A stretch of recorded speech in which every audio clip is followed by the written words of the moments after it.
Eu gostaria que você abrisse a sua Bíblia em Neemias, capítulo de número 4. Eu quero ler com você a partir do versículo número 1. Neemias foi um personagem excepcional ali da história bíblica do Antigo Testamento. Um grande administrador, na época em que o povo de Israel volta ali para a sua casa, mas tudo destruído, tudo em ruínas. E aquele homem, Deus concedeu a ele a missão de reconstruir não somente os muros de uma cidade, mas reconstruir os ânimos de toda uma nação. E eu queria compartilhar com você esse trecho da palavra do Senhor. Neemias capítulo 4, a partir do versículo de número 1, diz assim: quando Sambalate soube que estávamos reconstruindo o muro, ficou furioso, ridicularizou os judeus e, na presença de seus compatriotas e dos poderosos de Samaria, disse: o que aqueles frágeis judeus estão fazendo? Será que vão restaurar o seu muro? Irão oferecer sacrifícios? Irão terminar a obra num só dia? Será que vão conseguir ressuscitar pedras de construção daqueles montes de entulho de pedras queimadas? Tobias, o amonita, que estava ao seu lado, completou: pois que construam, basta que uma raposa suba lá para que esse muro de pedras desabe. E aí nós vamos ler agora uma oração de Neemias. Ouve-nos, ó Deus, pois estamos sendo desprezados. Faze cair sobre eles a zombaria, e sejam eles levados prisioneiros como despojo para outra terra. Não perdoe os seus pecados, nem apague as suas maldades, pois provocaram a tua ira diante dos construtores. Nesse meio tempo, fomos reconstruindo o muro, até que em toda a sua extensão chegamos à metade da sua altura, pois o povo estava totalmente dedicado ao trabalho. Quando, porém, Sambalate, Tobias, os árabes, os amonitas e os homens de Asdod souberam que os reparos nos muros de Jerusalém tinham avançado e que as brechas estavam sendo fechadas, esses homens ficaram furiosos. Todos juntos planejaram atacar Jerusalém e causar confusão. Mas nós oramos ao nosso Deus e colocamos guardas de dia e de noite para proteger-nos deles. Enquanto isso, o povo de Judá começou a dizer, preste atenção que se comentava em Judá: os trabalhadores já não têm mais forças e ainda há muito entulho, por nós mesmos não conseguiremos reconstruir o muro. E os nossos inimigos diziam: antes que descubram qualquer coisa ou nos vejam, estaremos bem ali no meio deles, vamos matá-los e acabar com o trabalho deles. Os judeus que moravam perto deles 10 vezes nos preveniram: para onde quer que vocês se virarem, saibam que seremos atacados de todos os lados. Por isso, posicionei alguns do povo atrás dos pontos mais altos do muro, nos lugares abertos, divididos por famílias, armados de espadas, lanças e arcos. E o último versículo que nós vamos ler dessa história que continua no restante do capítulo diz: fiz uma rápida inspeção e imediatamente disse aos nobres, aos oficiais e ao restante do povo: não tenham medo deles. Lembrem-se que o Senhor é grande e temível, e lutem por seus irmãos, por seus filhos e por suas filhas, por suas mulheres e por suas casas. Essa história continua, mas que Deus aplique esse trecho que nós acabamos de ler em nossos corações nessa noite. Hoje quero falar sobre reação ao desânimo. Reaja ao desânimo. Se você não está desanimado, essa palavra vai servir para você se preparar quando ele bater a porta da sua alma. E se você está desanimado, hoje, mediante a palavra de Deus, o que nós vamos ver aqui são algumas formas de como você pode reagir para mudar o estado da sua alma. Um dicionário que eu tenho lá em casa fala sobre desanimar como sendo perder o ânimo, perder a coragem, desalentar e, por último, fazer desistir. Um determinado autor que escrevia sobre os efeitos do desânimo na vida de uma pessoa, ele fazia até um jogo de palavras usando o D de desânimo, e ele dizia: desânimo implica em destruição, desânimo significa depressão, desespero, desânimo é derrota. Se você se sente dessa forma, você pode estar passando por uma crise de desânimo. É importante salientar que a palavra de Deus, em diversos momentos, não somente aqui na passagem que nós vamos abordar, mas em outras passagens da história bíblica, parece que há uma consideração especial de Deus em relação a esse tema, para todos aqueles que fossem ler a sua palavra. O apóstolo Paulo quando fazia aconselhamento, dava conselhos aos pais, ele dizia: pais, não irritem os vossos filhos para que eles não desanimem, orientando os pais para que sejam fontes de ânimos para os seus filhos. Outra passagem dele, agora na segunda carta à igreja de Corinto, ele dizia: portanto, visto que temos este ministério, como se ele estivesse falando agora para líderes cristãos que pudessem estar desanimados ou sendo ameaçados pelo desânimo, ele escreveu: portanto, visto que temos este ministério, que pela misericórdia que nos foi dada, não desanimemos. Mais à frente na carta de Éfeso ele diz: portanto peço-lhe que não desanimem, escrevendo à igreja de Éfeso, por causa das minhas tribulações. Parece que há uma atenção especial de Deus em sua palavra para falar sobre esse tema. O próprio Jesus Cristo, quando esteve aqui nesta terra, em uma de suas parábolas, quando estava reunido com seus discípulos, o evangelista Lucas faz questão de mencionar no capítulo 18. Então Jesus contou aos seus discípulos uma parábola para mostrar-lhes que deviam orar sempre e nunca desanimar. Parece, meus amigos, que há uma preocupação, há um cuidado especial de Deus para falar sobre esse tema. Talvez esse cuidado de Deus seja em relação aos nossos corações aqui nessa noite. Ouvi falar muito essa semana sobre desânimo dos investidores em relação ao mercado brasileiro. Ouvi falar muito essa semana sobre o desânimo dos brasileiros por causa da situação política e econômica que estamos vivendo em meio a uma forte crise. Mas também ouvi e vi pelas redes sociais algumas pessoas que demonstram um pouquinho de desânimo. Conversei com pessoas que aparentam estar desanimadas por causa de grandes lutas, fortes tribulações que têm enfrentado. E talvez a pergunta do Marcos, se fosse feita nesse momento agora do culto, talvez tivesse uma reação diferente. Há alguém aqui desanimado? Talvez se pedíssemos para levantar as mãos, talvez veríamos um resultado diferente de agora.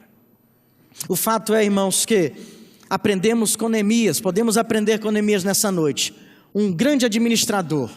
Deus chamou esse homem, como falei anteriormente, não somente para reconstruir uma cidade, mas chamou Neemias para reconstruir os ânimos de toda uma nação. Um povo que tinha sido humilhado, que perdeu a sua cidade, que era o símbolo da sua grandeza, dos tempos áureos. Um povo que foi levado cativo para uma terra distante. E aqueles que viveram diante de ruínas, diante de entulhos, diante de destruição, diante de miséria. Era essa a moral do povo quando Neemias chega em Judá. Mas Deus o envia para lá, com a missão de não somente reconstruir uma cidade, mas reconstruir os ânimos de toda uma nação. O que eu quero abordar com você antes de falar diretamente sobre o desânimo, sobre como podemos diagnosticar o desânimo na sua vida. Talvez você já esteja aí agora de orelha em pé, como diz o ditado, e talvez esteja pensando: será se eu estou desanimado e ainda agora não levantei a minha mão? Como seria o diagnóstico do desânimo? E eu quero, nessa passagem que nós lemos, nós encontramos algumas informações sobre esse diagnóstico. No versículo 10 de Neemias 4, que nós lemos há pouco, a primeira parte diz: enquanto isso o povo de Judá começou a dizer: os trabalhadores já não têm mais forças. E aí nós temos o primeiro diagnóstico para saber se estamos desanimados ou não, para saber se o desânimo está fazendo parte da sua alma ou não. O primeiro diagnóstico: o desânimo começa a emitir sinais através do cansaço. Eu quero falar um pouquinho sobre essa história da reconstrução dos muros de Jerusalém. Você imagina quantos dias durou para que os muros fossem reformados, reconstruídos em Jerusalém? Alguém sabe aqui dessa quantidade de tempo que foi necessária? A gente pode pensar a priori que durou anos, ou quem sabe meses, Mas olha só, a reconstrução dos muros de Jerusalém durou 52 dias. Um pouco menos de 2 meses. 52 dias durou a reconstrução do muro de Jerusalém. Nessa passagem que eu li do versículo de número 10, o muro, a Bíblia diz que já estava na metade. Imaginemos que durou 52 dias para se erguer e reformar todo o muro. Imaginemos que estava lá pelo 30º dia. Números redondos, 1 mês de trabalho. Mas é exatamente na metade dessa obra, com 30 dias de reconstrução, de uma obra que seria excepcional e marcante para toda aquela nação, para aquele povo. O povo chega para Neemias e diz: os trabalhadores não têm mais forças. Os trabalhadores, Neemias, estão cansados, apesar de somente 30 dias de trabalho. Trabalho esse que era muito árduo. O povo não estava mais aguentando tanto trabalho. O povo percebia que estava evoluindo, mas o cansaço parecia ser mais forte que aquilo que visualmente eles podiam contemplar ali no muro de Jerusalém. O cansaço começou a bater na porta da vida daquele povo. E agora os responsáveis, os que estavam à frente daquela obra, chegam para Neemias e dizem: olha, o povo está cansado. O povo não aguenta mais participar dessa obra. Cansaço. O cansaço é um dos primeiros sintomas de uma pessoa que pode estar ficando desanimada. Você começa a falar como o povo de Israel para Neemias: eu não aguento mais, eu vou desistir de tudo. Lembre-se que uma das expressões sinônimas de desânimo é fazer desistir. O povo de Israel estava assim, eles queriam desistir da obra, ela já estava na metade. E cuidado quando a sua obra estiver pela metade, cuidado quando aquilo que você está fazendo está no meio do caminho. Uma coisa que se observa é que a maioria das desistências acontece não lá no início, e nem lá perto do fim. A maioria da desistência dos projetos que acontece, dos sonhos que foram idealizados, é geralmente no meio da trajetória. Cuidado com o Senhor do meio. Cuidado quando você está no meio da jornada. Cuidado, líderes, mês de agosto, metade do ano, um pouquinho da metade do ano. É possível que você esteja pensando em desistir do que está fazendo.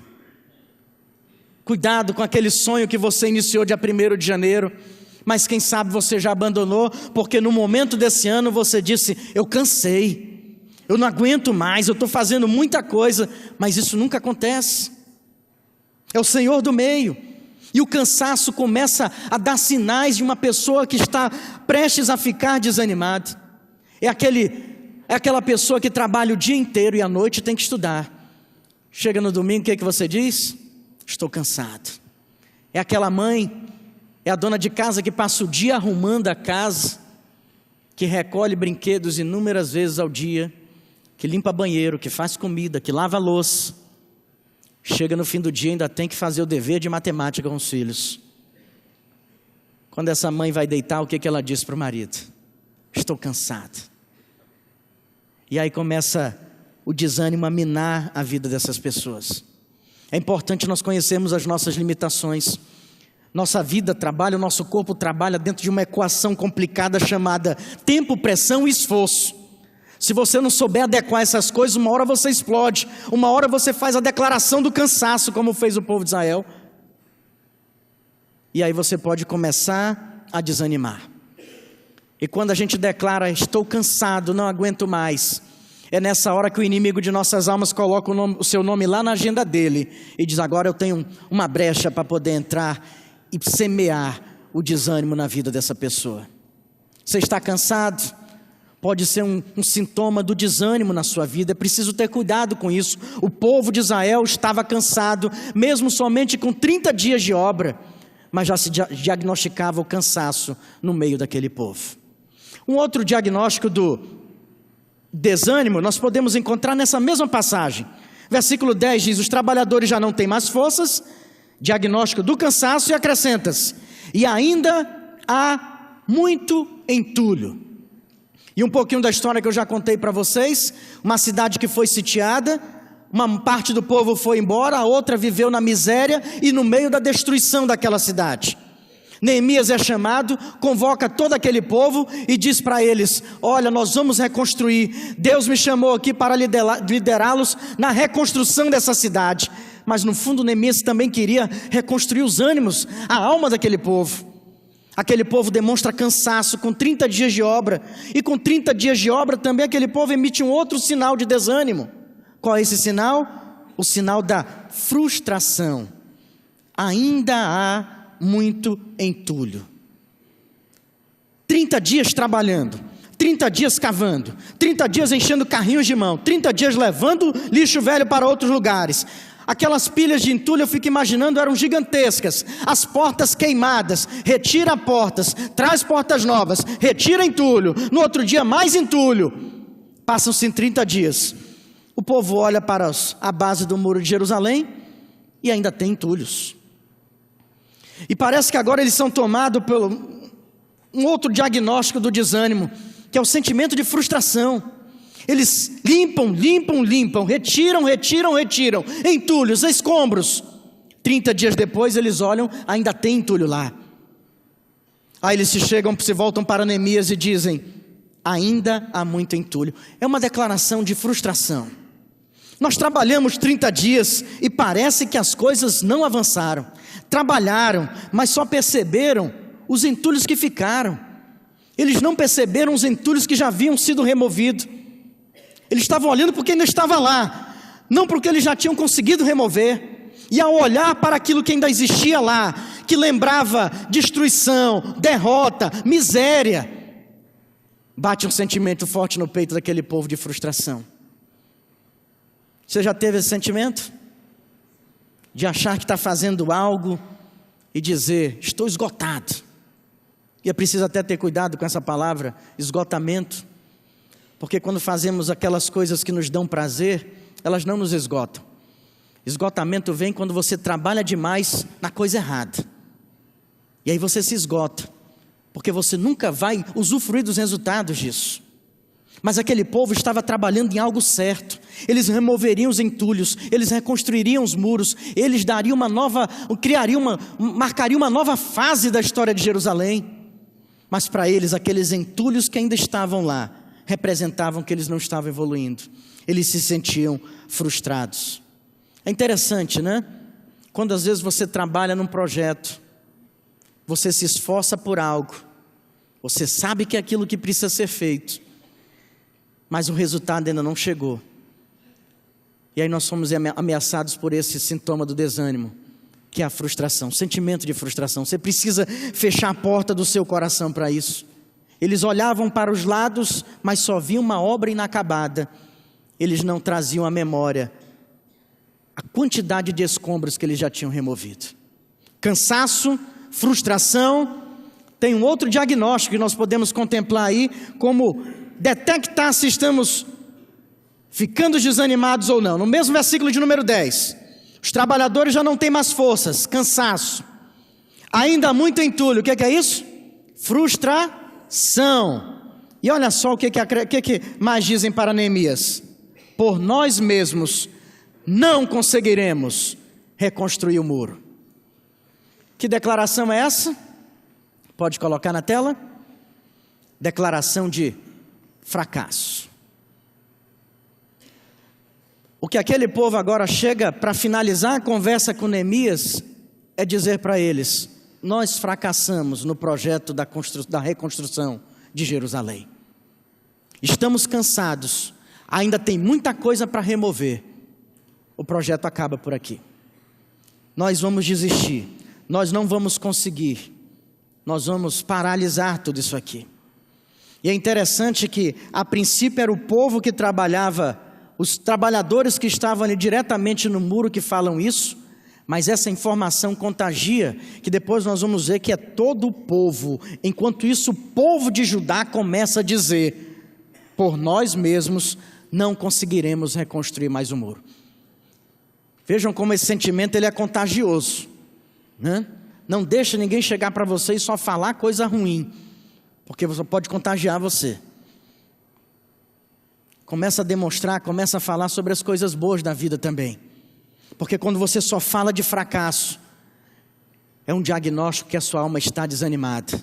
São sinais que a sua alma está emitindo. Olha, você está desanimando, você está enfraquecendo. E sabe de uma coisa, meus amigos? Quem é que está aqui nesse auditório nessa noite que está isento de fracasso? Quem?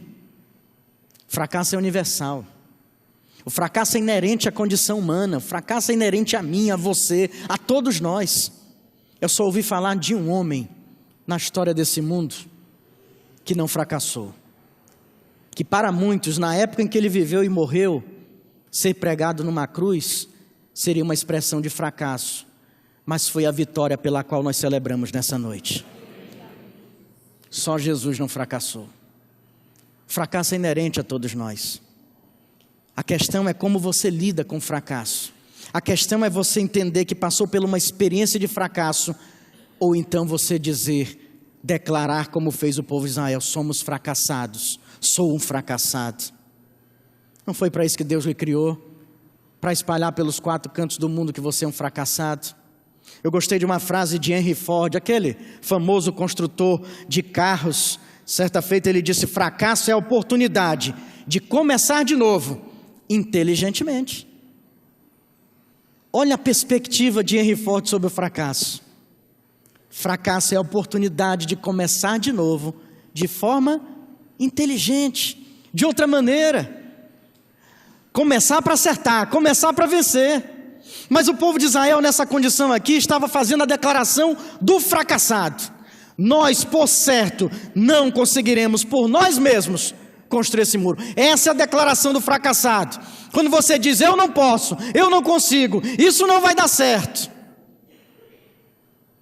Esse é o lema de muita igreja, né? Já passei por lugares assim. Isso aí não pode ser feito, não.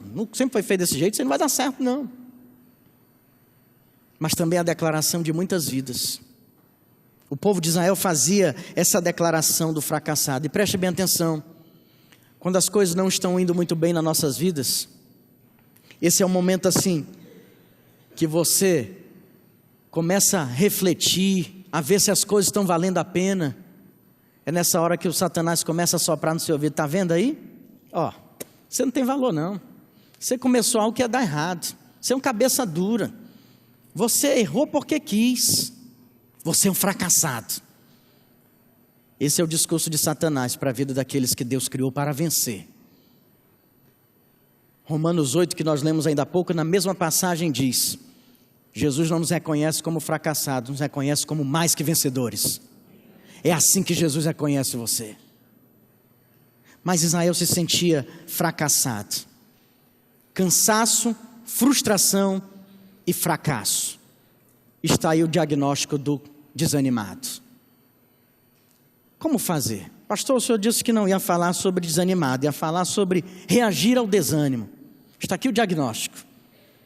Isso aqui é para nós termos a sensibilidade e o entendimento. Quando essas forças contrárias vierem com ímpeto contra a sua vida, esteja atento, esteja preparado. A sua alma pode ser minada pelo desânimo. Cansaço precisa ser cuidado. Sentimento de frustração precisa ser trabalhado. Fracasso precisa ser superado. Porque senão você desanima. Mas aquele povo estava desanimado. O que a gente contempla aqui é um povo que não queria mais nem seguir a obra. Uma obra que só duraria 52 dias. Mas com 30, eles estavam cansados, frustrados e declarando-se fracassados. O que fazer diante disso? Aí entra Neemias em ação, ouve todo esse discurso do fracasso, da frustração, do cansaço, e agora Deus vai usar aquele homem para mudar toda a perspectiva de uma nação. A obra não vai parar, a obra vai concluir, Deus vai abençoar o seu povo, e o povo vai esquecer o que é desânimo. Como é que isso aconteceu, meus irmãos? Qual é a reação para o desânimo? Eu quero ver com você nessa noite como reagir ao desânimo. Você pode precisar disso na segunda-feira. Você pode estar precisando disso agora.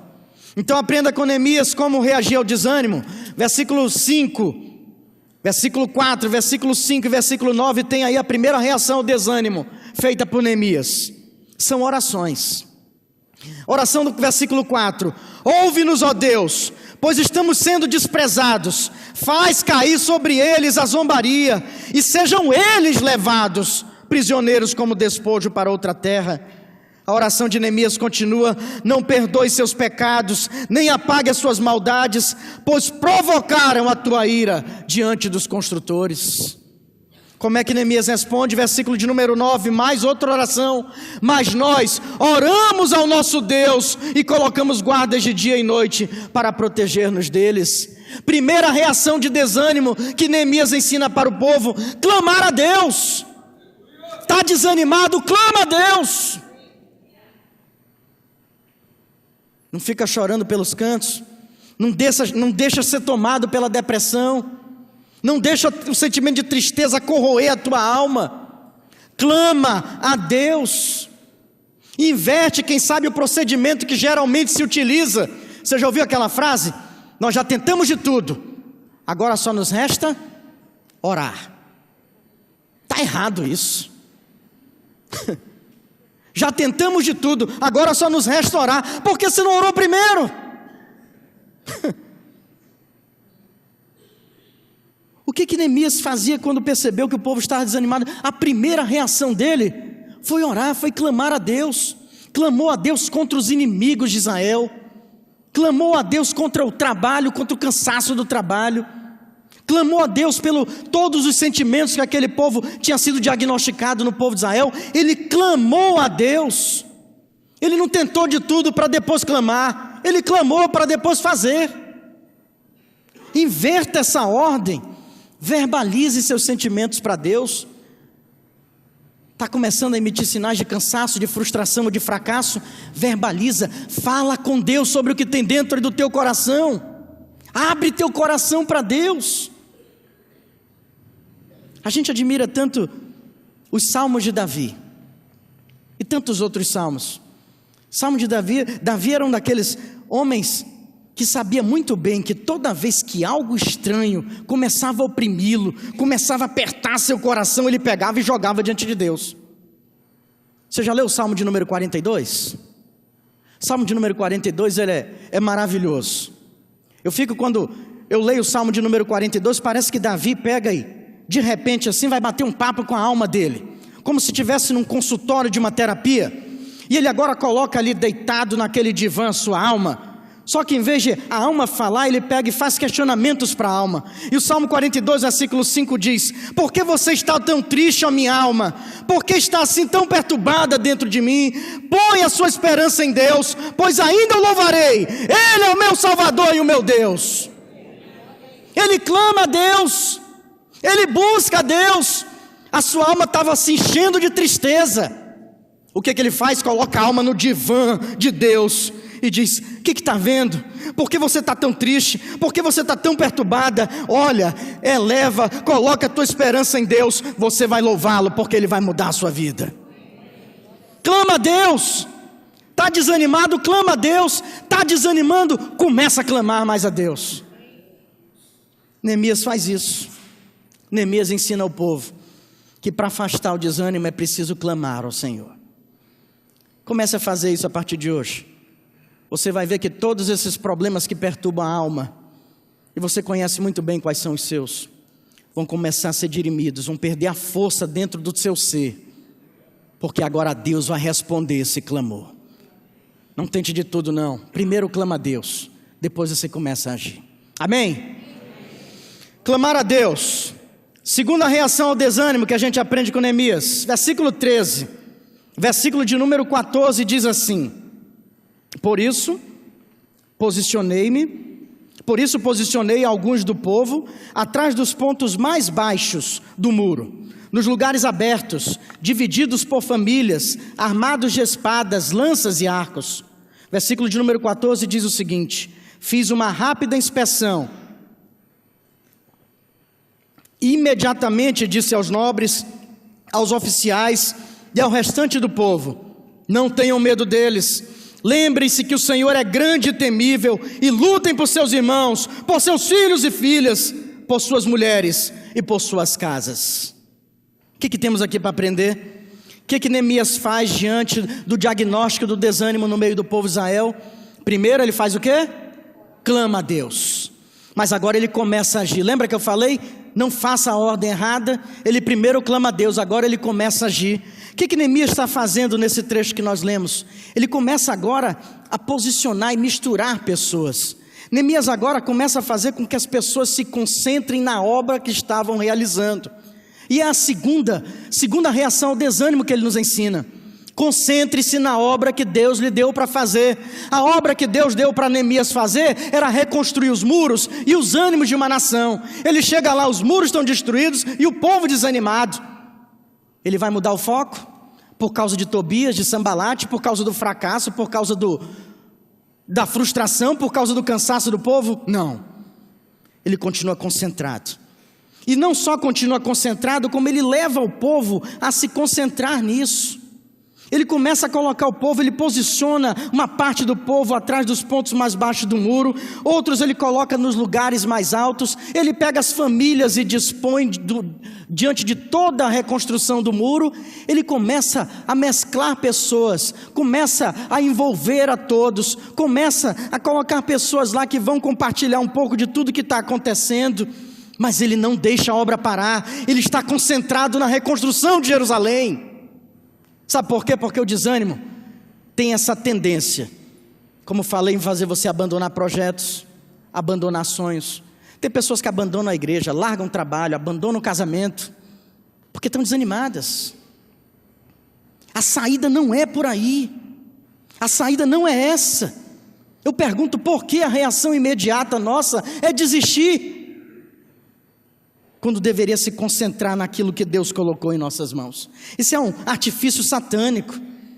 Mais uma vez ele chega no seu ouvido e vai dizendo: olha só, isso aí não tem solução não, é melhor desistir disso aí, você não vai conseguir sair desse sentimento de fracasso não, larga isso mesmo, abandona esse projeto, sai dessa família. E nós aprendemos com Neemias que diante de todas essas ameaças e mais do desânimo do povo, ele continua concentrado naquilo que Deus lhe mandou fazer. Lá no capítulo 6, que nós não lemos, existiam inimigos mortais de Neemias naquela época. Dentre eles, 2 carinhas chamados Tobias e Sambalate. Eu recomendo você não colocar o nome dos seus futuros filhos, o nome desses caras. Eles não prestavam. Eles não prestavam. Eles só viviam para fazer o mal, para perturbar, sabe, para torrar a paciência de Neemias.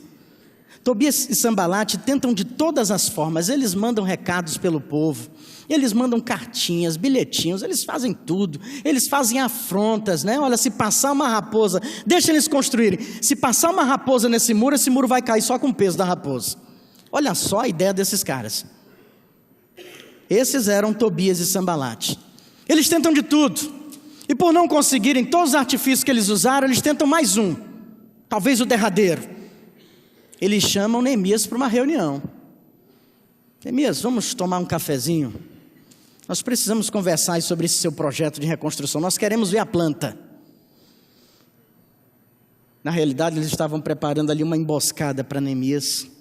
Já tentaram desanimar o povo, desanimar Neemias, paralisar a obra, não conseguiram, eles vão dar um fim em Neemias, aí para essa obra de qualquer maneira. Aí sabe o que Neemias manda dizer para eles? Eu estou fazendo uma grande extensa obra, e eu não vou parar, nem descer dos muros para falar com vocês. É isso que você tem que dizer quando o inimigo falar no seu ouvido que você é um fracassado, que você tem que abandonar tudo aquilo que Deus colocou na sua mão para ser um mordomo. Você vai dizer: eu estou fazendo uma grande obra, ela pode estar demorando, ela pode estar indo a passos lentos, mas eu não vou parar, porque foi meu Deus que me colocou aqui. É isso que Neemias nos ensina, se concentrar na obra que Deus nos deu para fazer. Não confie muito nas suas emoções, elas são traiçoeiras muitas vezes. Se concentre naquilo que Deus lhe mandou fazer e preste atenção, não importa o quanto você esteja sendo afligido, não importa o quanto o seu espírito esteja abatido, continue trabalhando para o Senhor, continue fazendo aquilo que Ele mandou você fazer, não importa a circunstância, não importa a crise brasileira, continue fazendo, para você falar igual Neemias: eu estou fazendo uma grande obra e não vou parar. Neemias nos ensina que para reagir ao desânimo, nós precisamos exatamente isso também, concentrar-se, foco na obra, naquilo que Deus colocou em sua mão para fazer. Não desista, não pare, não desanime, concentre-se naquilo que Deus mandou você fazer. Tem também uma terceira reação ao desânimo. Versículo de número 16, capítulo 4 que nós lemos. Nós só lemos até o versículo 14, mas eu faço questão de ler com você nessa noite esse versículo também. Versículo de número 16 diz assim: daquele dia em diante, enquanto a metade dos meus homens fazia o trabalho, a outra metade permanecia armada de lanças, escudos, arcos e couraças. Os oficiais davam apoio a todo o povo de Judá que estava construindo o muro. Aqueles que transportavam material faziam trabalho com uma mão e com a outra mão seguravam a arma. E cada um dos construtores trazia na cintura uma espada enquanto trabalhava. E comigo ficava um homem pronto para tocar a trombeta. Mais um pouquinho da história da reconstrução de Jerusalém. Neemias sabia que além de Tobias e Sambalate, tinha um outro grande inimigo, o desânimo. Ele clama a Deus. Ele fica concentrado, focado no projeto que Deus tinha para ele, para aqueles trabalhadores, para aquela população. E Neemias também dá mais um passo. Ele começa a compartilhar, começa a distribuir os fardos que tinham naquela obra. Era tudo muito bem distribuído. Sabe por quê? Se um estivesse perto do outro, até do lado de Neemias tinha alguém. Porque se talvez Neemias quisesse desanimar, aquele que estava do seu lado dizia: não, chefe, não é assim não. O Senhor mesmo disse que é para a gente ir à obra até concluir a obra, fazer a obra até o fim. Neemias andava com alguém do seu lado, e durante toda a construção, todas as pessoas, quer sejam aqueles que protegiam os trabalhadores, quer sejam os trabalhadores, todos estavam ali uns próximos dos outros. Eu fico imaginando um trabalhador chegando ali no muro para começar a sua obra de manhã cedo, e aí machucou o dedo mindinho no dia anterior, e chega triste, com dor no dedo, diz: rapaz, eu tenho um negócio para te falar dessa obra. E o outro que está ouvindo: isso eu também tenho, rapaz. Ontem eu fui carregar um tijolo e arrebentou minha coluna, estou todo entrevado. Aí o cara: opa, não vou falar mais do meu problema não, eu vou ajudar agora ele a carregar o tijolo também, porque eu sei que a situação dele está pior que a minha. Você observa, Neemias faz uma distribuição exata, ninguém fica sozinho, e todos compartilham os fardos daquela obra.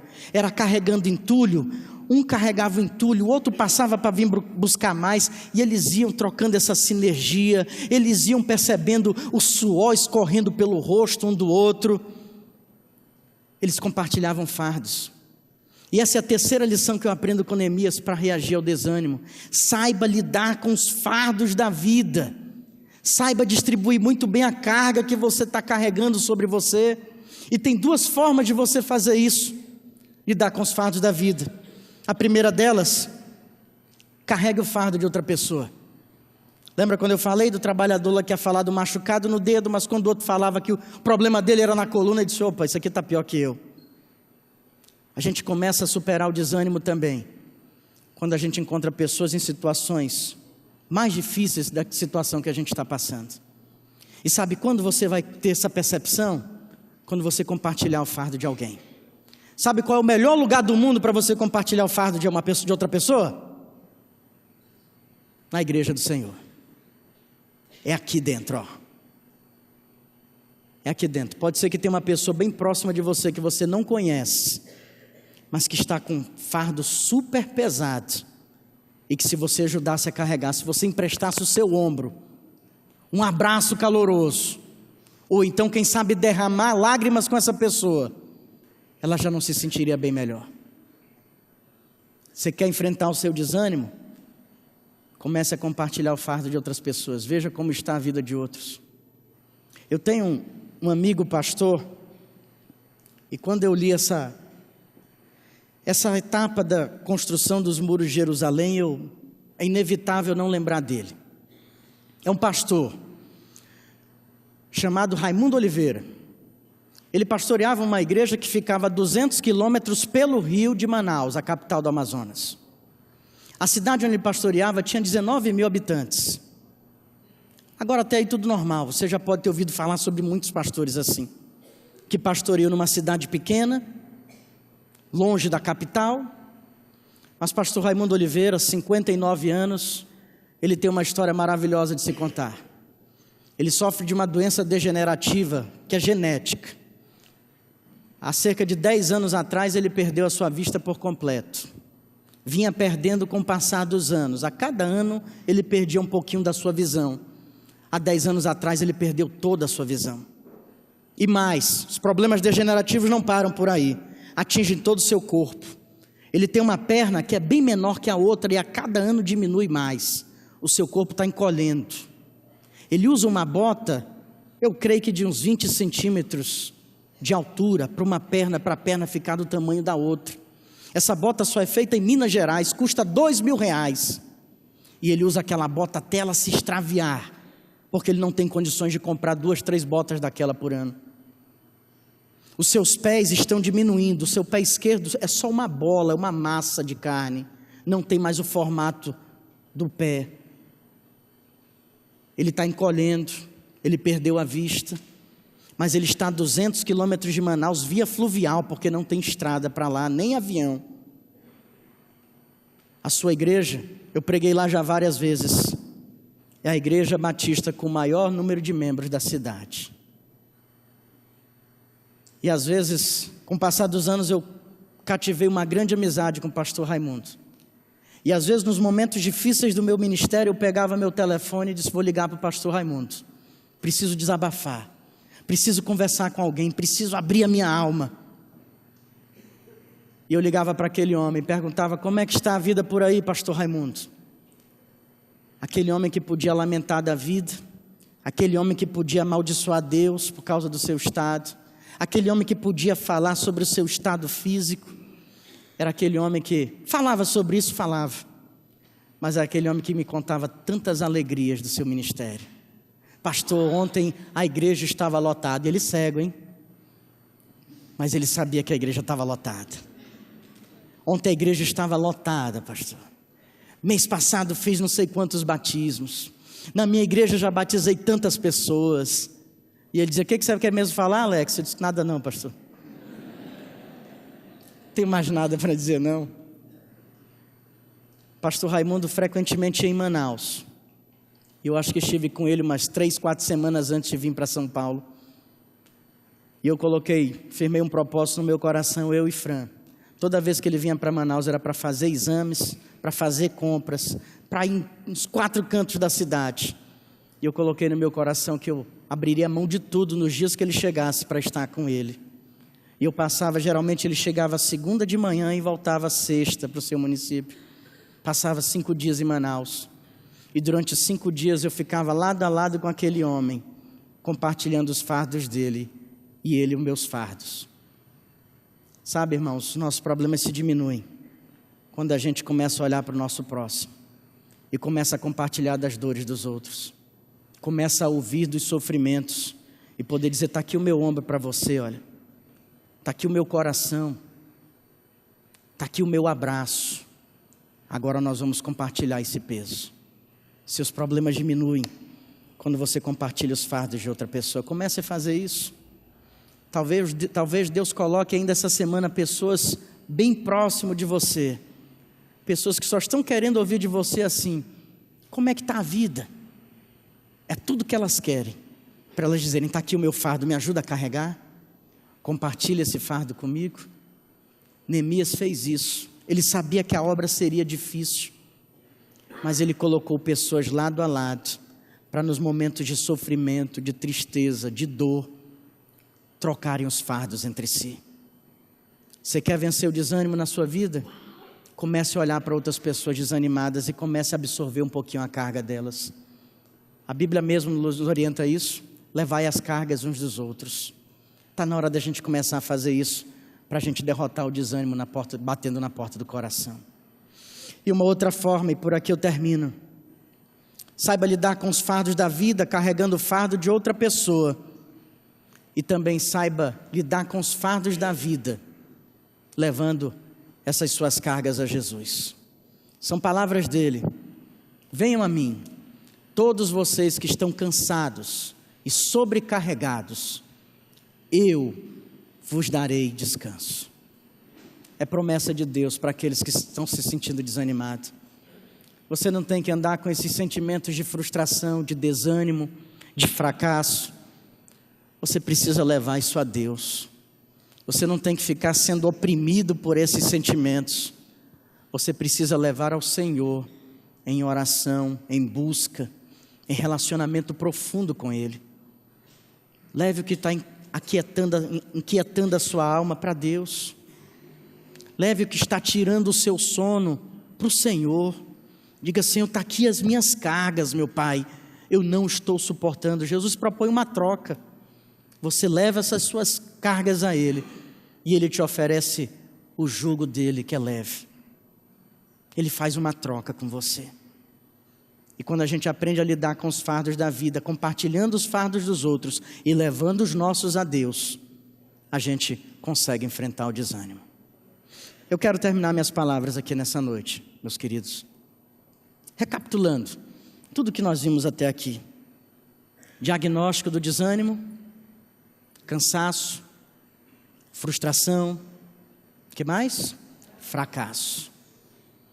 Esses sentimentos estão permeando a sua vida, são luzes que estão acendendo, que você pode ficar desanimado.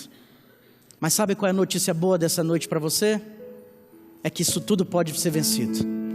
Você pode reagir ao desânimo que pode estar batendo aí na porta do seu coração, ou quem sabe já entrou. Como fazer isso? Clama a Deus: Senhor, estou me sentindo deprimido. Pai, estou com aquela sensação de fracasso que falaram hoje à noite lá na igreja. Eu me sinto frustrado, Senhor. Eu estou muito cansado. Leva esses sentimentos para Deus. Clama a Ele e Ele te ouvirá. Em segundo lugar, concentre-se naquilo que Deus deu para você fazer. Não para, não desiste, não deixe o desânimo vencer você. Concentre naquilo que Deus colocou na sua mão, naquilo que Deus está sinalizando para você, nos caminhos que Deus está te direcionando. Não para, não desista, presta bem atenção nisso. Segue firme, mantenha fé, concentrado, foco em Deus. Você vai vencer o desânimo. E por fim, aprenda a lidar com os fardos da vida. Mas eu creio que não teria a melhor forma de terminar essa mensagem usando as palavras daquele que teve todas as razões para viver desanimado nesse mundo, mas venceu o desânimo. E são as palavras de Jesus em Mateus 16:33, e com ela eu termino essa mensagem. Estas coisas vos escrevi para que vocês tenham paz em mim.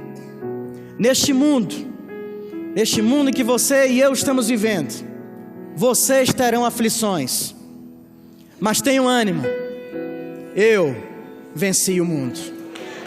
Glória a Deus por isso, irmãos. Glória a Deus.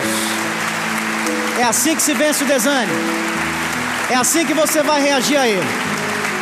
E se você quer reagir ao desânimo, fique em pé. Nós vamos orar a esse Deus. Vamos começar a clamar desde agora. Foi isso que a gente aprendeu com Neemias. Nós vamos começar a clamar a Deus agora.